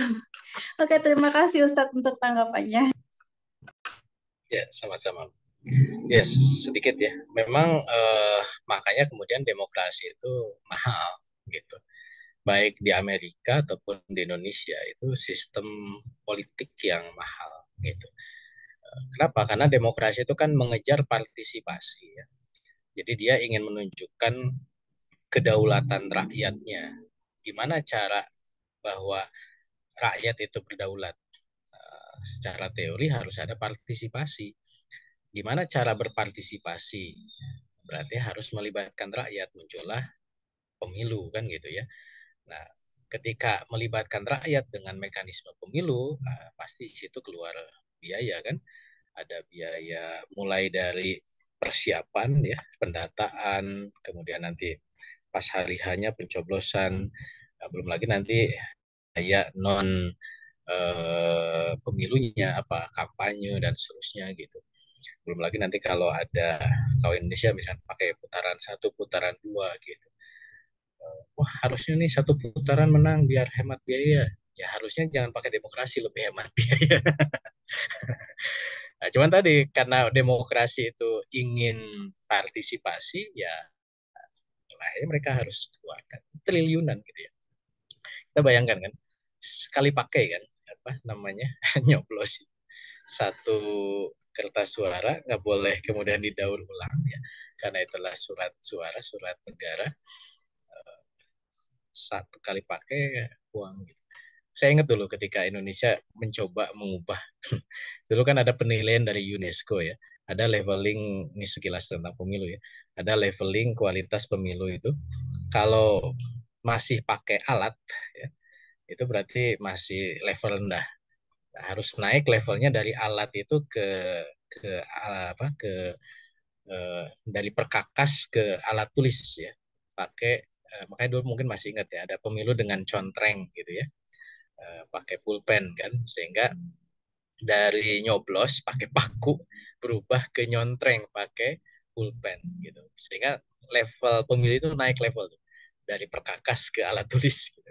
Yang lebih canggih lagi kan e-vote pakai elektronik kan ya cuman kita masih belum percaya dengan elektronik kan gitu. Cuman kan karena level pendidikan Indonesia memang masih rendah ini ketika dari paku diganti ke pulpen, nah pulpennya dipakai untuk nyoblos juga gitu. Hanya kan tetap mengakomodir bahwa ketika kertas suara ditusuk itu tetap sah gitu, bukan dicontreng. Dan sekarang balik lagi gitu. Sekarang dicoblos lagi kan, bukan lagi dicontreng. Gitu. Ini kan apa ya? Jadi ya kayak guyonan ya. Cuman ya itulah kenyataan yang kemudian terjadi di mekanisme pemilu kita yang ya di satu sisi ini jadi keprihatinan ya penerapan sistem demokrasi. Tapi di sisi lain tadi demi mengejar apa yang disebut dengan demokratis ya partisipasi, yang udah itu harus kita selenggarakan dan menggelontorkan biaya yang tidak sedikit gitu. Dan ini sayang gitu ya menurut saya. Hanya untuk apalagi nanti kalau dikaitkan dengan kita memilih siapa gitu ya. Nah, dulu kan dikritik zaman Orde Baru hanya memilih partai. Sekarang memilih orang, tapi juga sekarang memilih orang tapi orang itu juga bisa kalah dengan partai gitu. Kalau dikasih syarat kan kalau jumlah suaranya tidak terpenuhi ya tetap nanti partai menentukan gitu ya. Sama aja bohong kan gitu. Jadi belum belum masuk ke kualitas dari pemilu gitu ya. Hanya prosedural saja. Prosedural untuk apa tadi? Untuk menunjukkan partisipasi kedaulatan rakyat itu disederhanakan dengan begitu. Padahal tadi secara prinsip kedaulatan rakyatnya pun bermasalah gitu. Ya itu tanggapan saya. Memang ini jadi PR besar ya untuk menyadarkan umat. Walau Ya, alhamdulillah. Terima kasih Bu Perslia ya. Ini kemudian ada pertanyaan Ustadz dari Umi Y. Ini Y-nya inisial nih. Apa bedanya Ustadz negara adidaya dengan negara nomor satu? Mohon tanggapan Ustadz. ya adi itu satu. Adidaya itu daya itu kan kekuatan. Kekuatannya nomor satu. Adi luhung yang paling gitu ya. Ini bahasa aja. Ya dia adalah negara nomor satu. Jadi apa istilahnya tuh? Sinonim. Mungkin bukan sinonim ya. Tapi maknanya sama lah gitu. Jadi negara adidaya, negara superpower, negara nomor satu itu bermakna wahid ya namanya apa menunjukkan makna yang sama ya walau Iya, oke kami rasa cukup jelas Bu Umi Iya ya. Ya, alhamdulillah. Ini kita masuk ke pertanyaan Bu Nining atau Mbak Nining. Mohon maaf kalau salah. Izin bertanya Ustadz. Tadi Ustadz menjelaskan bahwa meskipun Amerika adalah kampiunnya kapitalis, namun setiap individunya menikmati hak-haknya. Pertanyaannya, negara kapitalis yang saya pahami berbagai kebijakan untuk kepentingan pengusaha, sementara rakyat hanya diurus ala kadernya. Kenapa ini berbeda di Amerika? Itu yang pertama Ustaz. Yang kedua, apakah jaminan hak-hak individu ini dalam bentuk subsidi atau yang lainnya? Soalnya faktanya di Amerika sendiri banyak yang miskin, bahkan untuk biaya ke dokter saja mereka tidak mampu. Nah, ini gimana Ustaz? Tanggapan Ustaz? ya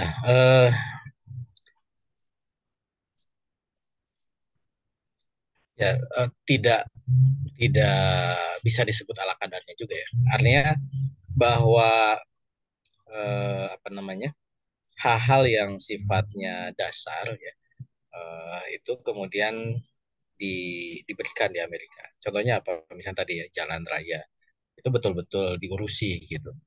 Uh, Beda dengan di Indonesia gitu ya. Kemudian misalkan tadi jaminan-jaminan sosial, makanya itu juga diurusi. Walaupun nanti tergantung kebijakan pemerintah. Ada yang memang uh, kompensasinya itu ke pajak ya. Seringkali isunya itu begitu. Ketika healthcare-nya itu dipenuhi, kompensasinya pajak naik. Nah, tentu ini akan apa menjadi kritikan dari para para apa namanya para pemilik perusahaan-perusahaan. Mereka nggak mau pajaknya ditinggikan kalau kemudian itu diberikan kepada orang-orang yang harus disubsidi. Itu memang selalu menjadi dinamika di dalam sosial di Amerika ya seperti itu. Jadi kurang lebih begitu gambarannya. apakah memang dalam bentuk subsidi? Dalam beberapa hal itu memang eh, apa namanya? Ya kita bisa bahasakan itu subsidi ya. Walaupun memang secara faktual kalau saya lihat itu adalah tadi itu kompensasi dari pajak ya. Nah, pajak itu kemudian pemerintah memberikan pelayanan.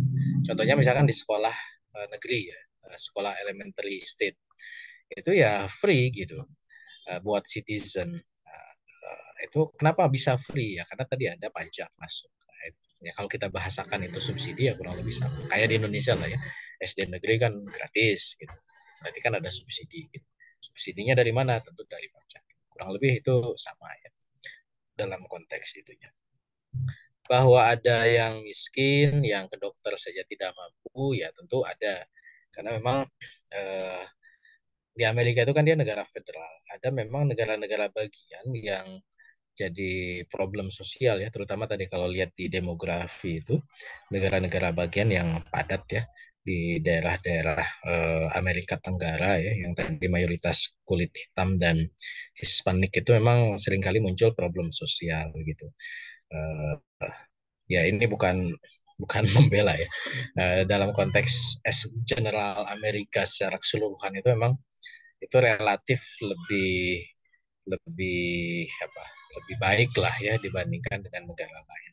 Nah, cuman kan masalahnya dengan cara ngitung ala kapitalis ya kan ngitungnya mereka di apa namanya pakai GNP GDP ya gimana produksi nasional dibagi jumlah penduduk muncullah pendapatan per kapita. Nah, pendapatan per kapita Amerika itu ya berapa kali lipat dibanding Indonesia gitu. Seingat saya itu di atas 20.000 ya US dollar per tahun gitu. Kalau Indonesia kan masih di bawah 1.000-an. Nah, tentu ini kan jauh gitu. Walaupun bahwa di Amerika itu ada orang miskin yang kemudian tidak mampu, yaitu pencilan memang pasti ada ya. Kaum Amerika yang tidak di rata-rata, nah ini tentu lebih baik. Makanya memang kritiknya itu adalah juga dengan memahami kalau kita nanti ke persoalan ekonomi ya. Kalau dalam pandangan Islam kan harus terpenuhi kebutuhan individu per individu kan. Tapi kalau dalam konteks kapitalis, dia nggak peduli ada individu yang terabaikan, tapi selama jumlah produksi negara itu besar dan dibagi rata kemudian dianggap tinggi, yaitu dianggap negara itu sudah maju. Padahal bahwa ada hak-hak individu yang tidak terpenuhi, nah itu mereka kadang tutup mata terhadap hal tersebut. Mungkin nanti minggu depan kita coba elaborasi ya dalam konteks data-data ini ya, kemiskinan, kemudian data ekonomi ya. Nah, karena kita coba uraikan nanti insya Allah di minggu depan ya, malam. Ya, alhamdulillah. Ini pertanyaan yang masuk sudah terjawab. Ini Bu Faiz masih bergabung? Masih Ustaz. Oh ya, monggo Bu. Ya, jazakumullah khair. Assalamualaikum warahmatullahi wabarakatuh. Izin bertanya Ustaz, yang pertama tentang perilaku politik gitu ya. Tadi eh, dipaparkan bahwa di Amerika itu eh, relatif ya bisa dikatakan hanya ada dua partai politik begitu. Eh, saya membandingkannya dengan di Indonesia begitu ya. Di Indonesia itu begitu mudahnya beda orang-orang yang kemudian memiliki kepedulian ya dalam tanda kutip ya apa berbagai macam motivasinya terhadap perjalanan negara itu mudah sekali untuk berkelompok membuat partai itu friksi sedikit bikin partai baru friksi sedikit bikin partai baru. Nah, eh, di Amerika kok itu seolah tidak tampak gitu ya. Apakah kemudian memang memang perilaku sosial masyarakat atau apa namanya ya masyarakat di sana itu begitu atau sebenarnya ada kekuatan lain di luar eh, dua partai itu yang mengkondisikan hanya boleh ada dua, hanya cukup hanya dua saja begitu. Itu sebenarnya seperti apa, Ustaz?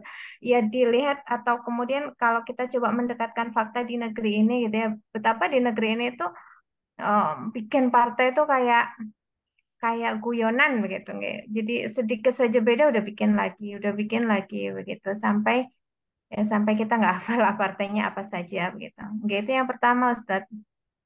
Kemudian yang kedua tentang tadi istilah yang Ustadz sebutkan electoral college begitu ya. Kalau yang di sini itu yang kita sering dengar itu kan electoral threshold gitu ya. Yang setahu saya itu jumlah minimal gitu ya. Sebuah partai politik itu memiliki suara di parlemen di DPR maksudnya. Kalau electoral college itu seperti apa, Ustadz? Padanannya dengan di sini adakah atau mungkin tidak ada? Beda sekali gitu. Gitu yang kedua, Ustadz. Kemudian yang ketiga eh masih tentang perilaku politik. Tadi Ustadz memaparkan bahwa bukan tidak ada orang korupsi gitu ya di Amerika, tapi sanksi itu begitu tegas sehingga kemudian tidak banyak akhirnya.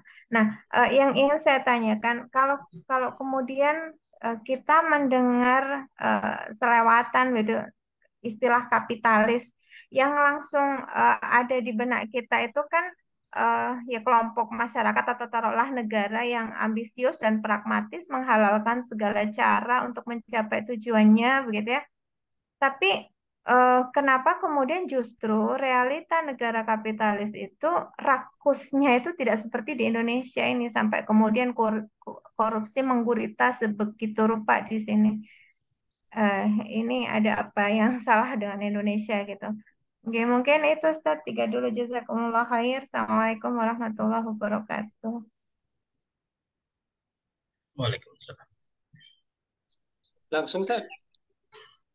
Ya, yang pertama tentang kok cuman 2 gitu ya. Di Indonesia banyak. Ya sebenarnya Indonesia pasca reformasi saja. Dulu waktu zaman Orde Baru kan dipaksa untuk fusi, menyatukan partai-partai sehingga tersisa hanya 2 partai plus golongan kader dan itu bertahan. Reformasi ya, kemudian keran untuk bikin partai termasuk juga keran untuk apa namanya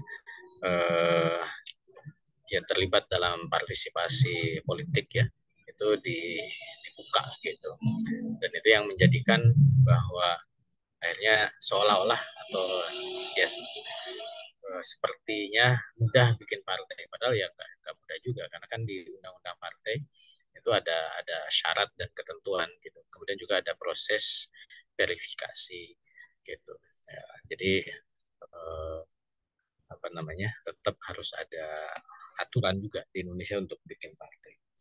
Nah, kenapa di Amerika kok akhirnya bertahan atau seolah-olah hanya 2 gitu? Karena yang khas mungkin kelewat tadi ya saya jelaskan, di Amerika itu karena dia mengadopsi two party system ya, sistem 2 partai, karena dia mengadopsi apa yang disebut dengan the winner takes all rules ya, aturan bahwa pemenang itu dia mengambil semuanya gitu, sedangkan yang kalah itu tidak mendapatkan apa-apa gitu. Nah, sehingga dengan begitu kan gini, ketika pemilu ya ada yang menang urutan 1, 2, 3, kemudian yang urutan 2, 3 itu bisa koalisi ngalahin jumlahnya yang pertama gitu ya. Itu tidak text all gitu. Kalau di Amerika itu ketika menang yang kalah itu ya nothing gitu. Nah, itu juga nanti kaitannya dengan akhirnya dengan mengadopsi the winner takes all itu eh, misalkan gini, di negara bagian tertentu yang menang Demokrat, berarti itu semuanya adalah dikuasai Demokrat gitu. Yang lain nggak dapat apa-apa gitu. Kalau di Indonesia kan kayak kemarin kan yang menang PDI, Pak Jokowi, yang kalah Pak Prabowo diajak gitu ya, koalisi dan seterusnya.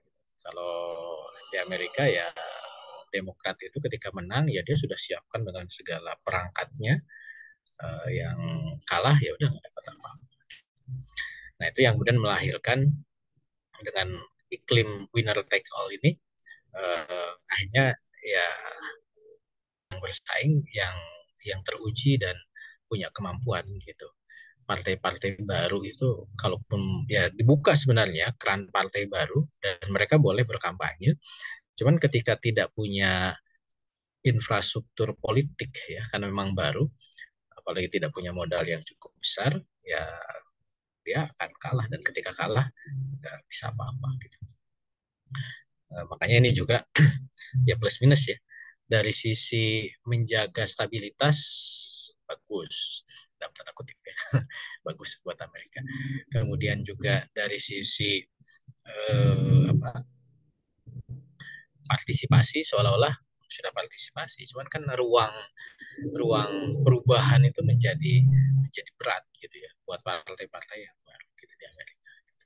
Nah ini kaitannya dengan electoral college itu juga kurang lebih sama gitu kan. Electoral college itu adalah jadi misalkan di negara bagian ya, negara bagian itu ditetapkan dia itu ada berapa kursi buat parlemennya ya, buat kongresnya gitu. Nah misalkan ada 10 kursi, nah, diperebutkanlah 10 kursi ini gitu. Nah, ketika terjadi pemilu 10 kursi ini milik siapa? Demokrat atau Republik? Ketika misalkan suara Demokrat 60%, suara Republik itu 40%, berarti 10 kursi ini adalah milik pemenang Republik, misalkan yang menangnya Republik. Jadi bukan 10 itu 6-nya buat Republik, 4-nya buat Demokrat, nggak begitu. Itu namanya tadi the winner takes all. Jadi dia pokoknya di negara bagian itu siapa yang menang dia dapat semua gitu, the winner takes all. Nah itu di level negara bagian. Nah nanti yang memilih presiden itu dengan mekanisme electoral college itu bukan dihitung suara rakyat, tapi dihitung dari kursi-kursi atau electoral college yang ada di masing-masing negara bagian. Gitu. Sehingga nanti yang memilih, yang menentukan suara presiden itu bukan jumlah suara total, tapi jumlah the winner takes all di masing-masing negara bagian. Nah itu kurang lebih yang disebut sebagai electoral college ya. Mungkin nanti kalau masih belum jelas ditambah lagi nanti sesi Amerika untuk menjelaskan tentang mekanisme pemilu ya. Tapi sebenarnya kalau ngikutin mungkin nanti, tapi masih lama ya, pemilu Amerika tahun depan 2024 akhir ya. Itu mungkin coba disimak ya, sediakan waktu kalau penasaran gimana tuh mekanisme electoral college-nya. Nah kalau di Indonesia kan nggak begitu. Indonesia itu ya dihitung per suara. Kalau di Amerika itu ya tadi dengan prinsip winner takes all. Dan yang kedua kemudian jumlah suara itu tidak menentukan, tapi jumlah electoral college lah yang menentukan suara bagi presiden. Seperti itu. Ya mudah-mudahan kebayang lah, mudah-mudahan. Kalau enggak mudah-mudahan saya siapkan flow chart-nya ya supaya nanti ke gambar. Kalau nggak salah minggu lalu ada, cuman nggak terlalu saya jelaskan dengan rinci. Yang ketiga rakusnya ya, namanya kapitalis itu rakus ya. Nah, cuman karena Amerika itu tadi saya sudah jelaskan bahwa dia itu punya kesadaran politik untuk menjaga negaranya. Gitu. Makanya kerakusan kapitalismenya itu diarahkan ke negara lain. Gitu. Dia rakus itu ngambil emas di gitu ya. Dia rakus ngambil minyak di di Timur Tengah. Gitu. Tapi dia jaga negaranya ya, minyak di negaranya, emas di negaranya gitu. Sehingga budaya korupsi itu tidak tumbuh karena mereka punya kesadaran politik untuk menjaga negaranya. Itu kan dipuji lagi kan, bagus. Cuman dia nggak peduli dengan kehancuran negara lain. Gitu. Dia nggak peduli dengan rusaknya alam negara lain. Gitu. Karena itu untuk memenuhi kebutuhan negara dia. Gitu. Dia nggak peduli bahkan sampai harus bikin perang di negara lain untuk memajukan industri senjata dia kan gitu. Siapa yang akan menyerap senjata produk-produk Amerika? Ya negara yang berperang, tapi jangan perang di Amerika. Perangnya di Afrika, perangnya di gitu. Perangnya Ukraina dengan Rusia. Itu Amerika senang tuh Ukraina perang sama Rusia. Dan tetap dijaga tuh, dia tidak segera menyelesaikan perang. Senjata-senjata dia bisa disuplai ke sana kan gitu. Habis tuh kan. Gitu. Dibeli gitu ya. Dengan kalaupun tidak dibeli diberikan nanti ada kompensasi pasca perang misalkan begitu. Baik apa enggak ya. Di negaranya tapi bikin masalah di dunia gitu ya. Ya kurang lebih gitu. Tipikal ya sama dia imperialis kapitalis ya. Cuman dia ya sadar diri kalau merusak jangan di sini, merusak itu di luar. Gitu. Mungkin itu bahasa yang pasnya. Walau-walau. Ya. Jazakumullah khair. Oh, ya, alhamdulillah. Semua pertanyaan sudah kita tanggapi dan dijawab oleh Ustaz. Untuk malam ini bisa kasih closing statement, Tan? Ya, insya Allah kita masih satu bagian lagi ya tentang Amerika. Kita nanti elaborasi politik luar negeri, termasuk juga kita elaborasi terkait dengan keadidayaan Amerika ya dari berbagai aspek ekonomi, militer, ya sosial. Kalau nanti mau disinggung sekilas tentang politik lagi ya tentang electoral college boleh nanti. Mudah-mudahan ada cukup waktu di minggu depan. Itu saja Bang Azhar. Walau alam bisawab. Assalamualaikum warahmatullahi wabarakatuh.